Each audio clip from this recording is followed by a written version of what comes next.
Reject नहीं करा सकते, तो किस बिना पे हदीस को रिजेक्ट कर रहे हैं? ठीक है, so it's a technical discussion की तफसील में नहीं मैं जाऊँगा।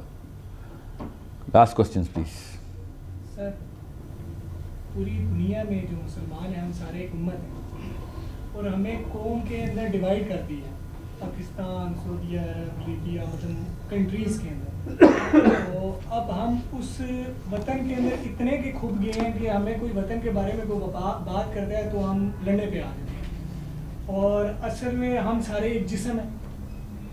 तो मेरे मुताबिक मैं ये समझता हूँ कि एक तरह के हम भी पुजारी हैं कि हम पूजा करते हैं अपनी वतन की, कि मतलब क्या मैं गलत हूँ इस बात पे, आप तस्दीक कर दीजिएगा इसकी।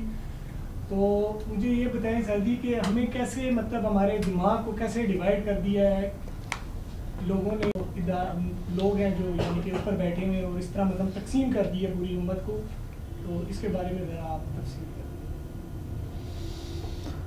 करें। कौम को और उम्मत का फ़र्क क्या है? असल में जो लफ्ज़ है ना कौम है ना उम्मत है, वो लफ्ज़ है मिल्लत। ये याद रखिएगा, इब्राहीम अलैहिस्सलाम से चलता हुआ लफ्ज़। सो अल्लाहु यतवफ़्फ़ल अनफुसा हीना मौतिहा, ये है या अल्लाहु यतवफ़्फ़ल अनफुसा हीना मौतिहा। ठीक है, ठीक थी वो, मतलब सो अल्लाह उस वक्त अपने पास बुला लेते हैं, कब? किसको? नफ्स को। कब? जब मौत देनी होती।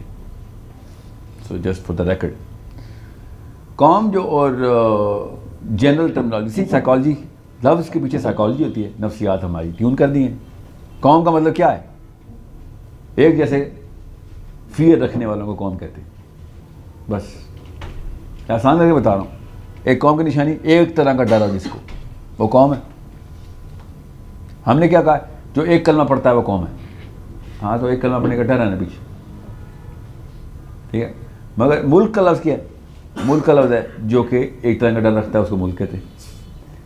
हमें भी डर है कि इंडिया से हमला होगा, इधर हमारा झंडा कहीं ज़मीन पे न गिर जाए। हमें डर बाद में क्रिएट किए गए हैं, उन साइकोलॉजिकल कंपोनेंट्स और कॉन्स्ट्रक्ट्स बोलते हैं इसको, जो कि मैन हमने खुद बनाए।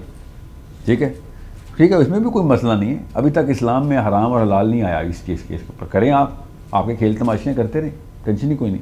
मगर इसके ऊपर आप ना अपनी इज़्ज़त, ना जान, सबसे पहले जान, ना इज़्ज़त, ना अक़ीदा रखेंगे, क्योंकि ये तीन चीज़ें कीमती चीज़ें हैं जो कि अल्लाह ताला ने अपने मुसलमानों को अहकाम में, इसको प्रोटेक्ट करना है आपने। अब इंडिया में कोई इंडियन हिंदू भी जुल्म का शिकार हो जाए तो मेरे और आप पे उतना ही फ़र्ज़ है इसको बचाना। समझ रहे हैं? इंसान इतनी कीमती चीज़ है मुसलमान के लिए, मैं क्यों बचाऊंगा? पाकिस्तानी नहीं, पाकिस्तान का मसला नहीं है वो, आपको भी पता है। तो क्या इस्लाम का मसला है? जी 100%, मगर वो तो मुसलमान नहीं है। हाँ, तो हर मजलूम को बचाना इस्लाम है। ये जो स्कॉलर कहते हैं ना इंडियन मुसलमान को बचाना, वो तो मिल्लत का मसला है। अब इस्लाम के मसले पे आओ बेटा। इस्लाम में तो किसी भी बंदे को बाहर कोई बचा बाहर होगा, पूछेगा क्रिश्चियन का बच्चा तो नहीं है? नहीं, अरे आओ वो पकड़ लेते, ऐसे करेंगे। हर इंसान को बचाना इस्लाम है। किससे? किसी भी जुल्म से, हिल्फुल फदूल से। क्यों मैंने ये सेशन स्टार्ट किया आज? मुझे इसलिए इन बाउंड्रीज के साथ मसला है। ये साइकोलॉजी जो लेवल पे करप्ट करते हैं, ये global community of human beings को डिस्टर्ब कर देती है, नफ्सियात करप्ट कर देती है मेरी। किसी भी मौके पे कहीं पे भी जुल्म होगा, उस मजलूम के पीछे इस्लाम की रिक्वायरमेंट है कि मुसलमान निकले। कितनी हदीसें और कितनी सीरा से मिसालें दूं कि गैर मुस्लिमों को बचाने के लिए नबी इस्लाम ने क्या किया। और आगे की क्या बात करें, नबी इस्लाम को खुद जब वापस ताइफ से वाक़ आ रहे थे, किसने प्रोटेक्शन दी थी? गैर मुस्लिम ने दी थी। याद है नबी इस्लाम ने क्या कहा था? क्योंकि उस वक्त फौत हो चुके थे। किस तकरीम से नाम लिया नबी इस्लाम ने कि उसका एहसान रहेगा मेरे ऊपर। ये साइकोलॉजी के अंदर आए, आपको पता चले लोग क्यों अट्रैक्ट होकर अरब के पीछे आए थे। अरब पूरी दुनिया का ठेका ले गया था कि कहीं जुल्म नहीं होने देंगे हम। वो सहाबी थे, लोग प्रोटेक्शन के लिए आते थे इनके पास। अभी तक एक मुसलमान मुल्क नहीं है जो किसी गैर मुस्लिम को इस बेस पे प्रोटेक्ट कर रहा हो कि यार तेरे पे जुल्म हो रहा है। असाइलम लेने मुसलमान जा रहा है गैर मुस्लिमों के पास। मेरा नबी दुनिया के हर बंदे को प्रोटेक्ट कर रहा है, ठीक है, और उस नबी का उम्मती गैर मुस्लिमों के पास जाकर प्रोटेक्ट, क्योंकि इसकी उम्मती मार देंगे उसको। क्यों वो इंडियन है, नहीं तो वो है मुसलमान, क्या ये पाकिस्तानी है तो बंगाली है। और बर्मा की उस नहंजार औरत ने कितने बर्मीज़ बच्चे पे फायरिंग खुलवा दी कि ये तो बर्मा से रेफ्यूजी, हमारा मसला नहीं, बर्मा का मसला, वापस जाओ। बर्मा का मसला नहीं है, बांग्लादेश का मसला नहीं है। ये बांग्लादेश क्या होता है, इंसान नहीं थे वो। ये तो मेरा वो नबी है जो कि जानवरों तक को बचाने के लिए हुक्म दे रहा है।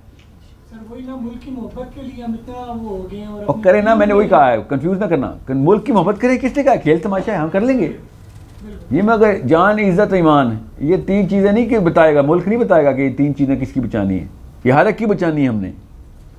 जिस दिन हमने ठेका ले लिया, अल्लाह की कसम लोग पाकिस्तान का वीज़ा लेने के लिए तरस रहे होंगे। हम किसी को बचा ही नहीं रहे हैं, बस मारने के लिए 100 बंदूकें हैं, बचाने के लिए एक भी गोली नहीं। आप एक दफ़ा ठेका लेके तो देखें, किताबें लिखना शुरू कर दें, चले बंदूकें ना उठाएं। किताबें क्या, हम हर एक को बचाने की मुहिम करने लगे। लोग आपकी किताबें के थ्रू वो साइकोलॉजी पकड़ना शुरू कर देंगे कि यार ये दीन है इनका, हर एक को बचाते हैं लोग। मिशन नहीं, क्यों नहीं जाते इधर से? आपको पता है किधर किधर से मिशन साउथ अफ्रीका गए हैं हबशियों को बचाने के लिए, वो क्रिश्चियनिटी के नाम पर गए। फ़लस्तीन, स्वीडन जो आई थी, स्वीडन की लड़कियां, वो इस्लाम के नाम पे आई थी या क्रिश्चियनिटी के नाम पे आई थी? नहीं, वो अंदर की आवाज़ है, हम समझ क्यों नहीं रहे। नबी अलैहिस्सलाम ने अंदर की आवाज़ को हार्मोनाइज किया है कि तकाजा है, आपके दुनिया में रहने का तकाजा है। हमारा ब्रांड क्यों नहीं मशहूर हो रहा कि ये बंदे मुहफ़्फ़िज़ हैं दुनिया के? मुसलमान बंदा पैदा हो जाए, पूरी दुनिया को खुशी होनी चाहिए, एक और मुसलमान पैदा हो गया, एक और मुहफ़्फ़िज़ पैदा हो गया। हमें समझ ही नहीं आ रही इस बात की कि इस्लाम ने हम पे डिमांड क्या रखी हुई है। बस नफसी नफसी खिला रहे हमें, आखिरत वाले दिन की नफसी नफसी दुनिया में डाल दी इसने। इसीलिए तो मैं कह रहा हूँ कि लिबरल क्यों अट्रैक्टिव लगते हैं आम बंदे को। मौलवी क्यों बेजारी, मौलवी बेजारी कहाँ से आ गई मुसलमानों में? वो उस नफ्सियात से साइड पे हो गया, बस नबवी नफ्सियात से साइड पे, वो भी कुरान पाक हाथ में उठा के, ऐसी जुर्रत तूने की और मिंबर रसूल में बैठा हुआ तू। क्यों ना बच्चे भागे फिर अमेरिका, कनाडा और लिबरल्स के पास। नफ्स, फितरत की आवाज़ नहीं कहीं पे चुप होने देती, और फितरत की आवाज़ के अलावा कुछ नहीं है उन लिबरल्स के पास, सब कुछ गलत है उनके पास, याद रखना। मैं फिर बता रहा हूँ, फितरत के अलावा कुछ भी नहीं अट्रैक्टिव उनके पास, मगर क्या करूँ, गलत इल्म दोनों के पास है, उनके पास फितरत की आवाज़ है, वहाँ पे वो जीत जाते हैं गेम। सिंपल सी बात है, 0-0 का मुकाबला चल रहा था, दोनों का लेफ्ट राइट 0-0 पे खेले थे, बस वो फितरा के ऊपर टिल्ट हो गए। आप ह्यूमैनिटेरियन के, आप आर्ग्यू करके दिखाएं ह्यूमैनिटेरियन से, ज़रा कुरान ना खोलना पड़ा तब बताना, वो तो कुरान को मानते ही नहीं है। मैं क्या करूँ फिर? Humanitarianism is the most attractive thing for our kids. हमारे बच्चे बातें शुरू हो गए ह्यूमैनिटेरियनिज्म की, फितरत की आवाज़ है भाई। मैं आपसे जब कह रहा हूँ इंडिया के हिंदू को भी बचाना आपका इस्लाम है, अट्रैक्ट नहीं करी बात? क्यों करिए? क्योंकि मुझे भी बचाने आएगा ना मुसलमान। फिर अंदर की आवाज़ देखें कैसे अट्रैक्ट करती है कि हाँ यार हमें इस तरह के सिक्योरिटी गार्ड्स चाहिए, मगर नहीं, बस कलमा, नमाज, रोज़ा, ज़कात, हज। मैंने आपसे कहा ना, एक कमज़ोर तरीन औरत, एक बाबा, लागर बाबा, और एक अपाज, ये तीनों के ऊपर जो इस्लाम आ सकता है, वो मेरे ऊपर भी हम लगा रहे हो तो फिर कोई मसला है ना। और मेरी इतनी ताकत और टांगें और बाजू, और मैं वो व्हील चेयर वाला इस्लाम लेके चलूँगा तो क्या मैंने मुहफ़्फ़िज़ बनना किसी का? व्हील चेयर के बाबों वाले जो इस्लाम की साइकोलॉजी है ना, वो निकालें। आपको अल्लाह ताला ने किसी और सवालों के लिए तैयार किया हुआ है। आपसे और उमर इब्न ख़त्ताब से एक सवाल होने हैं, खुदा की कसम आपसे और अली बिन अबी तालिब से एक ही सवाल होने हैं। वो पूरी दुनिया को हिफाजत करने के लिए निकले हुए हैं, और मैं अपनी माँ बहन की हिफाजत नहीं कर सक रहा हूँ। व्हील चेयर वाला मुसलमान तो किसी का बोझ ही है वो। तो make sure you understand how big the problem will become if you transfuse this psychology downstage. आपके बच्चे आपसे ही बदतर होने हैं। नबी इस्लाम ने कह दिया हर अगला ज़माना पिछले से बुरा होगा, फिर तो व्हील चेयर वाला भी नहीं रहेगा। तो फिर मैं क्या करूं? फिर जितनी जल्दी हो सकता है सहाबी वापस लेके आओ, बस ये प्लान है। जितनी जल्दी हो सकता है सहाबी वापस लेके आओ। उसके लिए कौन कौन सी स्किल चाहिए? उसके लिए भाई इल्म चाहिए, स्किल को अरबी चाहिए, स्किल चाहिए उसके लिए, क्रिटिकल थिंकिंग की स्किल चाहिए, इमोशनल इंटेलिजेंस की स्किल चाहिए उसके लिए साइकोलॉजी ऑफ द प्रॉफेट सल्लल्लाहु अलैहि वसल्लम को समझने की स्किल चाहिए, सीरा के ऊपर प्रोफेसरशिप चाहिए हमें।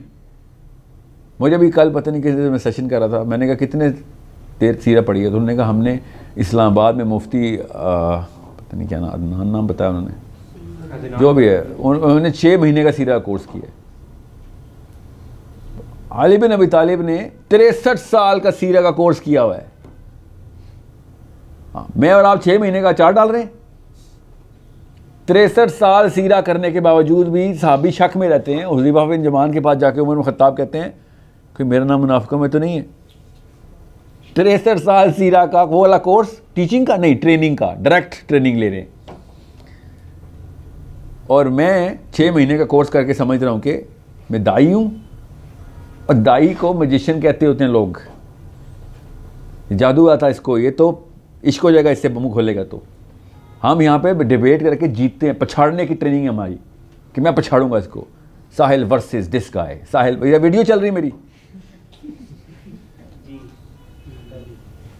ये क्या गेम खेल रहे हैं? किसी को हराने दुनिया में आए हैं हम? इस्लाम, अल्लाह की कसम, इस्लाम लोगों को जिताने आया दुनिया में। हाँ, मुसलमान लोगों को हराने क्या बैठ गए? Sahil versus this, Sahil versus this, आगे मौलवियों की तस्वीर लगी होती है। मुसलमान लोगों को जिताता है, मुसलमान लोगों को हराता नहीं है। नबी इस्लाम हर एक को जिता गए हैं। हदीस क्या है कि मेरी मिसाल तुम्हारे साथ ऐसी है जैसे कि तुम लोग आग के अलाव की तरफ भाग के जा रहे हो और मैं तुम्हारे कपड़े पकड़ पकड़ के खींच रहा हूं कि आगे का आग है। ये डिबेट हो रही थी, ये नबी सल्लल्लाहु अलैहि वसल्लम वर्सेस सहाबी हो रहा है। सोचें तो सही, this is what we learn from Islam, कि लोगों को हराने आया हूँ मैं कितना बड़ा खिलाड़ी हूँ, कितनी मुझे आर्ग्यूमेंट्स आते हैं।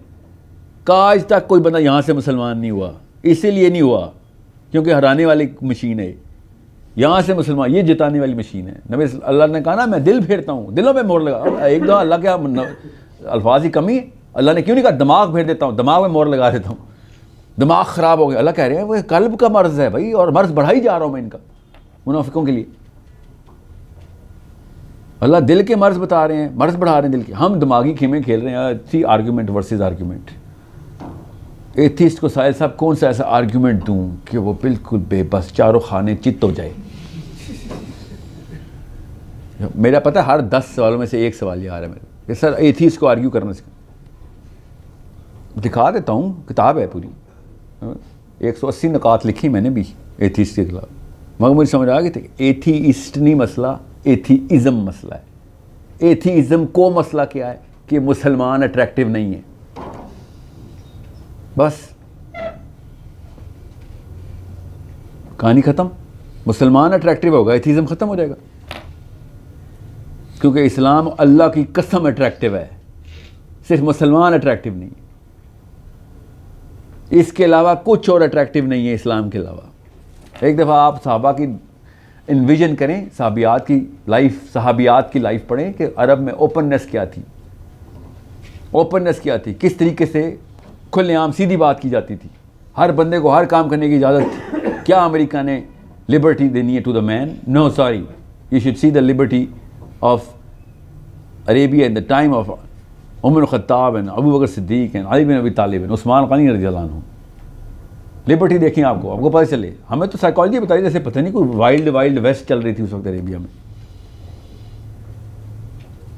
लोग ऐसे अट्रैक्ट होकर भागे हुए आ रहे थे, यहूदी अट्रैक्ट होकर इस्लाम मुसलमानों के अंडर रहने आ रहे थे। अंडर, हमें प्रोटेक्शन में रखो अपनी, रख के दिखाई यहूदी। रहा था यूरोप में, सुने देखें, पढ़े इसकी किताब यूटन स्टार्ट, पढ़े ज़रा, क्या कहता है? मारेंगे ही मारेंगे हमें, we are never gonna survive. 10 साल नहीं तो 100 साल हमें कत्ल करेगा ही करेगा ये क्रिश्चियन। पढ़े ज़रा इनकी किताब। मुसलमानों के खिलाफ क्यों नहीं ऐसी किताबें लिख रहे थे? अट्रैक्ट होकर नीचे 800 साल हमारे अंडर हैं यहूदी। पता है कहते हैं इससे खूबसूरत टाइम जो अहले यहूद पे नहीं आया, यशुआ बिन नून के बाद आया और मुसलमान खलीफे के बाद आया, के ऊपर आया। हम इतने प्रॉस्पर किए हैं, इतनी ओपन सोसाइटी। आज कोई गुजर के दिखाए यहूदी पिंडी से, हाँ गुजारें यहूदी को, ये वो कह दे यार कि मैं तल अवीव से आ रहा हूँ, आप उस सियालकोटी का क्या हाल होना था। ये सोसाइटी हमारी, सोचें तो सही। बल्कि अगर वो कहते ना कि हम में से सर मैं यहूदी हूँ, तो सब उसको कहते हैं सर्कस का बंदर नहीं होता जैसे कि ये यहूदी और यहाँ पे बैठा हुआ है। This is a psychological disease that we are suffering from. It's not a historical disease. It's not a biological disease. It's not a theological disease. हमारी theology intact. It's a psychological disease a Muslim is suffering from. We need to